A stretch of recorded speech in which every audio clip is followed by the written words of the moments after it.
ವಿಚಾರದಲ್ಲಿ ನಿಮಗೆ bottom of the deck ಬಂದಿರುವಂತಹದ್ದು ಇಂಪ್ರೆಸ್ ಕಾರ್ಡ್ ಬಂದಿದೆ. ಸೊ ಇಂಪ್ರೆಸ್ ಕಾರ್ಡ್ ಏನನ್ನು ರೆಪ್ರೆಸೆಂಟ್ ಮಾಡುತ್ತೆ? ಕೆಲವೊಂದು ರೀತಿಯ ನಿಮ್ಮ ಲವ್ ಲೈಫಿನ ವಿಚಾರದಲ್ಲಿ ಶಾಂತವಾಗಿರ್ಬೇಕು, ಸಮಾಧಾನವಾಗಿರ್ಬೇಕು, ಒಂದು ಪ್ರೀತಿ ಇರಬೇಕು ಅನ್ನುವಂತಹದ್ದು, ಮತ್ತೆ ಒಂದು ಸ್ಟೇಬಲ್ ಆಗಿರ್ಬೇಕು ಅನ್ನುವಂತಹ ರೀತಿಯಲ್ಲಿ ನೀವು ಆಲೋಚನೆಯನ್ನು ಮಾಡ್ತಾ ಇರುವಂತಹದ್ದು ಬಾಟಮ್ ಆಫ್ ದ ಡೆಕ್ ಅಲ್ಲಿ ರೆಪ್ರೆಸೆಂಟ್ ಆಗ್ತದೆ. ಲೈಫಿನ ವಿಚಾರದಲ್ಲಿ ನಿಮ್ಮ ಪಾಸ್ಟಿನಲ್ಲಿ ಕೆಲವೊಂದು ರೀತಿಯ ಕೆಲವೊಬ್ಬರಿಗೆ ಸೋಲ್ಮೇಟ್ ಕನೆಕ್ಷನ್ ಅನ್ನ ರೆಪ್ರೆಸೆಂಟ್ ಮಾಡ್ತಾ ಇದೆ ಕೆಲವೊಬ್ಬರಿಗೆ. ಓಕೆನಾ? ನಿಮ್ಮ ಪ್ರೀತಿಯಲ್ಲಿ ಒಂದು ರೀತಿಯ ಬಾಂಡೇಜ್ ಇರುವಂತಹದ್ದು ರೆಪ್ರೆಸೆಂಟ್ ಆಗ್ತಾ ಇದೆ. ಹಾರ್ಮೋನಿಗಳು ಇರುವಂತಹದ್ದು ರೆಪ್ರೆಸೆಂಟ್ ಆಗ್ತದೆ ಕೆಲವೊಬ್ಬರಿಗೆ. ಓಕೆನಾ? ಮತ್ತೆ ಕೆಲವೊಬ್ಬರಿಗೆ ನಿಮ್ಮ ಲವ್ ಲೈಫ್ನ ವಿಚಾರದಲ್ಲಿ ಥರ್ಡ್ ಪಾರ್ಟಿ ಸಿಚುಯೇಷನ್ ಅನ್ನ ರೆಪ್ರೆಸೆಂಟ್ ಆಗ್ತಾ ಇದೆ. ಓಕೆನಾ? ಥರ್ಡ್ ಪಾರ್ಟಿ ಸಿಚುಯೇಷನ್ಸ್ ಅನ್ನ ರೆಪ್ರೆಸೆಂಟ್ ಮಾಡ್ತದೆ ನಿಯರ್ ಪಾಸ್ಟಿನಲ್ಲಿ ನಿಮಗೆ. ನೆಕ್ಸ್ಟ್ ಕಾರ್ಡ್ ಬಂದಿರುವಂತಹದ್ದು ಪೇಜ್ ಆಫ್ ಸೋರ್ಟ್ಸ್ ಬಂದಿದೆ. ಥರ್ಡ್ ಕಾರ್ಡ್ ಬಂದಿರುವಂತಹದ್ದು ಯಾವುದು? ನಿಮಗೆ ಪೇಜ್ ಆಫ್ ಸೋರ್ಟ್ಸ್ ಬಂದಿದೆ. ಸೊ ಕ್ಯೂರಿಯಾಸಿಟಿ ಇದ್ದಂತಹ, ನಿಮ್ಮ ಲವ್ ಲೈಫಿನ ವಿಚಾರದಲ್ಲಿ ಒಂದು ಕ್ಯೂರಿಯಾಸಿಟಿ ಇದ್ದಂತಹ, ಒಂದು ರೀತಿಯ ಬಾಂಡೇಜ್ ಇದ್ದಂತಹ, ಸ್ವಲ್ಪ ನೀವು ಮಾತಾಡಿರುವಂತಹ ಸಾಧ್ಯತೆಗಳು ರೀಸೆಂಟ್ ಪಾಸ್ಟ್ ನಲ್ಲಿ ರೆಪ್ರೆಸೆಂಟ್ ಆಗ್ತಾ ಇದೆ. ಸೊ ನಿಮ್ಮ ಲವ್ ಲೈಫಿನ ವಿಚಾರವಾಗಿ ಒಂದು ರೀತಿಯ ಬಾಂಡೇಜ್ ಇರುವಂತಹದ್ದು, ನೀವು ಕೆಲವೊಬ್ಬರಿಗೆ ಥರ್ಡ್ ಪಾರ್ಟಿ ಸಿಚುಯೇಷನ್ ಮತ್ತೆ ಕೆಲವೊಬ್ಬರಿಗೆ ಸೋಲ್ಮೇಟ್ ಕನೆಕ್ಷನ್ ಅನ್ನ ರೆಪ್ರೆಸೆಂಟ್ ಮಾಡ್ತಾ ಇದೆ. ಮತ್ತೆ ನಿಮ್ಮ ಲವ್ ಲೈಫಿನ ವಿಚಾರದಲ್ಲಿ ನೀವು ಮಾತಾಡಿರುವಂತಹದ್ದು ಕೂಡ ಕೆಲವೊಂದು ರೀತಿಯ ಮಾತುಕತೆಗಳ ಆಡಿರುವಂತಹದ್ದು, ಹೊಸ ಐಡಿಯಾಗಳನ್ನ ಮಾಡಿರುವಂತಹದ್ದು ಇಲ್ಲಿ ರೆಪ್ರೆಸೆಂಟ್ ಆಗ್ತದೆ. ಮೇ ಬಿ ನೀವು ಫ್ರೆಂಡ್ಸ್ ಗಳ ಮೂಲಕ ನೀವು ನಿಮ್ಮ ಪರ್ಸನ್ ಅನ್ನ ಭೇಟಿಯಾಗಿರಬಹುದು. ಯಾವುದೋ ಕೆಲವೊಂದು ಫಂಕ್ಷನ್ ಗಳಲ್ಲಿ ನೀವು ನಿಮ್ಮ ಪರ್ಸನ್ ಅನ್ನ ಭೇಟಿಯಾಗಿರುವಂತಹ ಸಾಧ್ಯತೆಗಳು ಇದೆ ಅನ್ನೋದನ್ನ ನಿಮ್ಮ ಪಾಸ್ಟಿನಲ್ಲಿ ರೆಪ್ರೆಸೆಂಟ್ ಮಾಡ್ತಾ ಇದೆ.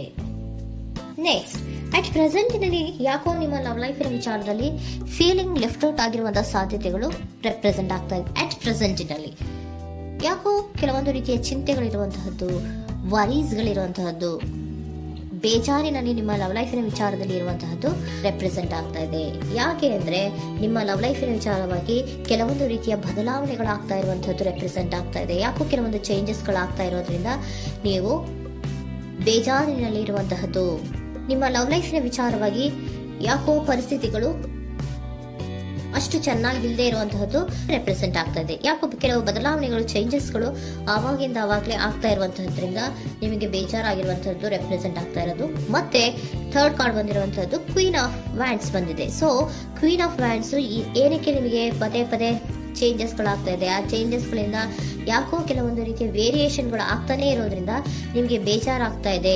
ಸೊ ಅದಕ್ಕೋಸ್ಕರ ನೀವೇನ್ ಮಾಡ್ತೀರಾ? ಬಹಳ ಧೈರ್ಯವಾಗಿ ಕೆಲವೊಂದು ನಿರ್ಣಯಗಳನ್ನ ಮಾಡುವಂತಹ ಸಾಧ್ಯತೆಗಳು ಅಟ್ ಪ್ರೆಸೆಂಟ್ ನಲ್ಲಿ ರೆಪ್ರೆಸೆಂಟ್ ಆಗ್ತಾ ಇದೆ. ಬಹಳಷ್ಟು ಧೈರ್ಯದಿಂದ ಇಂಡಿಪೆಂಡೆಂಟ್ ಆಗಿ ಕೆಲವೊಂದು ನಿರ್ಣಯಗಳನ್ನ ಮಾಡಬೇಕು ಅನ್ನುವಂತಹ ಆಲೋಚನೆಗಳನ್ನ ಮಾಡ್ತಾ ಇರುವಂತಹದ್ದು ರೆಪ್ರೆಸೆಂಟ್ ಆಗ್ತಾ ಇದೆ. ಯಾಕೆ ಅಂದ್ರೆ ಆವಾಗಿನಾಗೆ ನಿಮ್ಮ ಲವ್ ಲೈಫಿನ ವಿಚಾರದಲ್ಲಿ ತುಂಬಾ ಏರುಪೇರುಗಳಾಗ್ತಾ ಇರೋದ್ರಿಂದ ಆ ವಿಚಾರದಲ್ಲಿ ಸ್ವಲ್ಪ ಬೇಜಾರುಗಳು ಇರುವಂತದ್ದು ರೆಪ್ರೆಸೆಂಟ್ ಆಗ್ತದೆ. ಇನ್ ಇಮಿಡಿಯೇಟ್ ಫ್ಯೂಚರಿನಲ್ಲಿ ಯಾಕೋ ನೀವು ಕೆಲವೊಂದು ವಿಚಾರಗಳಲ್ಲಿ ನೋಡಿ ಆತಂಕ ಪಡ್ತಾ ಇರುವಂತಹ, ಎಗೇನ್ ಬೇಜಾರನ್ನ ಪಡ್ತಾ ಇರುವಂತಹದ್ದು, ನಿದ್ರಾಹೀನತೆಯನ್ನ ಮಾಡ್ಕೋತಾ ಇರುವಂತಹದ್ದು, ಸ್ಟ್ರೆಸ್ಸಿನಲ್ಲಿ ಇರುವಂತಹದ್ದು ರೆಪ್ರೆಸೆಂಟ್ ಆಗ್ತಾ ಇದೆ. ಕೆಲವೊಂದು ನಿರ್ಣಯಗಳನ್ನು ತಗೊಳ್ಳುವಂತಹ ಸ್ಟ್ರೆಸ್ಗಳಲ್ಲಿ ಇರುವಂತಹದ್ದು ಕೆಲವೊಬ್ಬರಿಗೆ ಯಾಕೋ ಇಮಿಡಿಯೇಟ್ ಫ್ಯೂಚರ್ ನಲ್ಲಿ ಕೂಡ ರೆಪ್ರೆಸೆಂಟ್ ಆಗ್ತಾ ಇದೆ. ಆದ್ರೆ ಫ್ಯೂಚರ್ ನಲ್ಲಿ ನೀವು ಏನ್ ಮಾಡ್ಬೇಕಾಗಿತ್ತು? ಸೊ ಕ್ವಿಕ್ ಥಿಂಕಿಂಗ್ ಅನ್ನ ಮಾಡಬೇಕಾಗಿತ್ತು. ಕೆಲವು ವಿಚಾರಗಳ ಬಗ್ಗೆ ನೀವು ಫೋಕಸ್ ಅನ್ನ ಮಾಡಬೇಕಾಗಿತ್ತು. ಏನಾಗ್ತಾ ಇದೆ ನಮ್ಮ ಲವ್ ಲೈಫಿನ ವಿಚಾರದಲ್ಲಿ ಅನ್ನೋದನ್ನ ಫೋಕಸ್ ಅನ್ನ ಮಾಡಿದ್ರೆ ನಿಮ್ಮ ಲವ್ ಲೈಫಿನ ವಿಚಾರದಲ್ಲಿ ಕೆಲವೊಂದು ರೀತಿಯ ಫುಲ್ಫಿಲ್ಮೆಂಟ್ಗಳು, ಸಮಾಧಾನಗಳು, ಖುಷಿಗಳು ಇರುತ್ತೆ. ಯಾವಾಗ ನೀವು ಫೋಕಸ್ ಅನ್ನ ಮಾಡೋದಿಲ್ವೋ ಆಗ ನಿಮ್ಗೆ ಮತ್ತಷ್ಟು ಆತಂಕಗಳು, ಬೇಜಾರುಗಳು ಆಗುವಂತ ಸಾಧ್ಯತೆಗಳು ಇದೆ. ಇದು king of swords, nine of swords ಇನ ಕ್ಲಾರಿಫಿಕೇಶನ್ ಕಾರ್ಡ್ ಅಷ್ಟೇ. ಅಂದ್ರೆ ಏನು? ನೀವು ಕೆಲವೊಂದು ವಿಚಾರಗಳಲ್ಲಿ ಫೋಕಸ್ ಅನ್ನ ಮಾಡಬೇಕು. ಲವ್ ಲೈಫಿನ ವಿಚಾರಗಳಲ್ಲಿ ಫೋಕಸ್ ಅನ್ನ ಮಾಡಿ ಕೆಲವೊಂದು ರೀತಿಯ ಆಕ್ಷನ್ಸ್ ಗಳನ್ನ ತಗೊಂಡ್ರೆ ಫುಲ್ಫಿಲ್ಮೆಂಟ್ ಗಳಾಗುವಂತಹ, ಸಮಾಧಾನಗಳಾಗುವಂತಹ, ಖುಷಿಗಳಾಗುವಂತಹ ಸಾಧ್ಯತೆಗಳು ಇದೆ. ಕರೆಕ್ಟ್ ಆಗಿ ಮಾತಾಡಬೇಕು. ಏನ್ ಮಾತಾಡಬೇಕು ನಿಮ್ಮ ಲವ್ ಲೈಫಿನ ವಿಚಾರವಾಗಿ ಕರೆಕ್ಟ್ ಆಗಿ ಮಾತಾಡಿ ಕೆಲವೊಂದು ರೀತಿಯ ಕ್ಲಿಯರ್ ಥಿಂಕಿಂಗ್ ಅನ್ನ ಮಾಡಿ ಕ್ವಿಕ್ ಆಕ್ಷನ್ಸ್ ಅನ್ನ ತಗೊಳ್ಳುವಂತಹದ್ದು ರೆಪ್ರೆಸೆಂಟ್ ಆಗ್ತಾ ಇದೆ. ಓಕೆನಾ? ಇದಿಷ್ಟು ನಿಮ್ಮ ಕಾರ್ಡ್ಸ್ನ ರೀಡಿಂಗು. ನೆಕ್ಸ್ಟ್, ಏಂಜಲ್ ಗೈಡೆನ್ಸ್ ನಿಮ್ಗೆ ಏನ್ ಹೇಳ್ತಾ ಇದ್ದಾರೆ ಅನ್ನೋದನ್ನ ನೋಡೋಣ. ನಿಮ್ಮ ಲವ್ ಲೈಫಿನ ವಿಚಾರವಾಗಿ ಏಂಜಲ್ ಗೈಡೆನ್ಸ್ ಏನ್ ಕೊಡ್ತಾ ಇದ್ದಾರೆ? ವೇಟ್ ಅಂತ ಹೇಳ್ತಾ ಇದ್ದಾರೆ. ಸ್ವಲ್ಪ ತಾಳ್ಮೆಯಿಂದ ಇರೋ. ಅವಸರದಲ್ಲಿ ಯಾವ ನಿರ್ಧಾರವನ್ನ ಕೂಡ ಮಾಡಬೇಡ ಅನ್ನೋದನ್ನ ಏಂಜಲ್ ಗೈಡೆನ್ಸ್ ಕೊಡ್ತಾ ಇದ್ದಾರೆ. It's up to you. ಇದು ಎಲ್ಲ ನಿನಗೆ ಬಿಟ್ಟಿರುವಂತಹದ್ದು. ಬೇಗ ಬೇಗ ಕೆಲವೊಂದು ನಿರ್ಧಾರಗಳನ್ನ ಕ್ವಿಕ್ ಥಿಂಕಿಂಗ್ ಅನ್ನ ಮಾಡಿದ್ರು ಕರೆಕ್ಟ್ ಆಗಿ ಕ್ಲಿಯರ್ ಥಿಂಕಿಂಗ್ ಅನ್ನ ಮಾಡಬೇಕು. ಸೊ ಕ್ಲಿಯರ್ ಥಿಂಕಿಂಗ್ ಅನ್ನ ಮಾಡೋದಕ್ಕೆ ಲವ್ ಲೈಫ್ ನ ವಿಚಾರವಾಗಿ ಸ್ವಲ್ಪ ಟೈಮ್ ಬೇಕಾಗುತ್ತೆ. ಅದಕ್ಕೋಸ್ಕರನೇ ಏಂಜಲ್ ಗೈಡೆನ್ಸ್ ನಿಮ್ಗೆ ಏನ್ ಕೊಡ್ತಾ ಇದಾರೆ, ಸ್ವಲ್ಪ ವೇಟ್ ಮಾಡಿ. It's up to you. ಇದು ನಿಮ್ಗೆ ಬಿಟ್ಟಿರುವಂತಹದ್ದು ಪರ್ಫೆಕ್ಟ್ ಟೈಮಿಂಗ್. ಕೆಲವೊಂದು ವಿಚಾರಗಳಿಗೆ ಪರ್ಫೆಕ್ಟ್ ಟೈಮಿಂಗ್ ಅನ್ನೋದು ಅಥವಾ ಡಿವೈನ್ ಟೈಮಿಂಗ್ ಅನ್ನೋದು ಬರಬೇಕು. ಆಗ ಕೆಲವೊಂದು ನಿರ್ಣಯಗಳನ್ನ ಮಾಡಬಹುದು. ಸ್ವಲ್ಪ ನೀವು ಈಗ ಯಾವುದೇ ರೀತಿಯ ಅವಸರದ ನಿರ್ಧಾರಗಳನ್ನು ಮಾಡೋದು ಬೇಡ ಅಂತ ಹೇಳ್ತಾ ಇದ್ದಾರೆ. ಓಕೆ, ಸರೆಂಡರ್ ಕಾರ್ಡ್ ಏನ್ ಹೇಳ್ತಾ ಇದ್ದಾರೆ ಅನ್ನೋದನ್ನ ನೋಡೋಣ. So surrender frustration doesn't open any doors.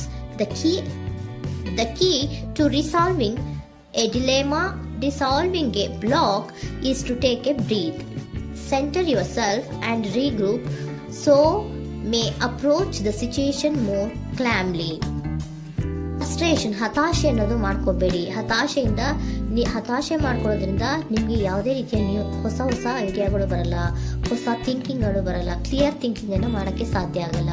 So ಅದಕ್ಕೆ ನೀವೇನ್ ಮಾಡ್ಬೇಕು, ಫ್ರಸ್ಟ್ರೇಷನ್ ಅನ್ನ ಬಿಟ್ಬಿಟ್ರೆ ನೀವು ಸಮಾಧಾನವಾಗಿ ಯೋಚನೆ ಮಾಡಿ ಕೆಲವೊಂದು ನಿರ್ಧಾರಗಳನ್ನ ಮಾಡಿ ಅನ್ನೋದನ್ನ ಸರೆಂಡರ್ ಕಾರ್ಡ್ ಕೂಡ ನಿಮಗೆ ಹೇಳ್ತಾ ಇದ್ದಾರೆ. ಸೊ ನಿಮ್ಮ ಲವ್ ಲೈಫಿನ ವಿಚಾರದಲ್ಲಿ ಈಗ ಸ್ವಲ್ಪ ನಿಮಗೆ ಬೇಜಾರುಗಳಿರುವಂತಹದ್ದು, ಕೆಲವೊಂದು ಬದಲಾವಣೆಗಳು, ವೇರಿಯೇಷನ್ಗಳು ಆಗ್ತಾ ಇರುವಂತಹದ್ದು ರೆಪ್ರೆಸೆಂಟ್ ಆಗ್ತಾ ಇದೆ. ಸೊ ನಿಮ್ಮ ಲವ್ ಲೈಫಿನ ವಿಚಾರಕ್ಕೆ ಫ್ಯೂಚರಿನಲ್ಲಿ ಕೆಲವೊಂದು ಆಕ್ಷನ್ಸ್ ಅನ್ನ ತಗೋಬೇಕಾದ್ರೆ ಸ್ವಲ್ಪ ವೇಟ್ ಮಾಡಬೇಕು, ಕ್ಲಿಯರ್ ಆಗಿ ಥಿಂಕ್ ಮಾಡಬೇಕು, ಅದರದಲ್ಲಿ ಆಕ್ಷನ್ಸ್ ಅನ್ನ ತಗೋಬೇಕು ಅನ್ನೋದನ್ನ ಹೇಳ್ತಾ ಇದ್ದಾರೆ. ಓಕೆನಾ?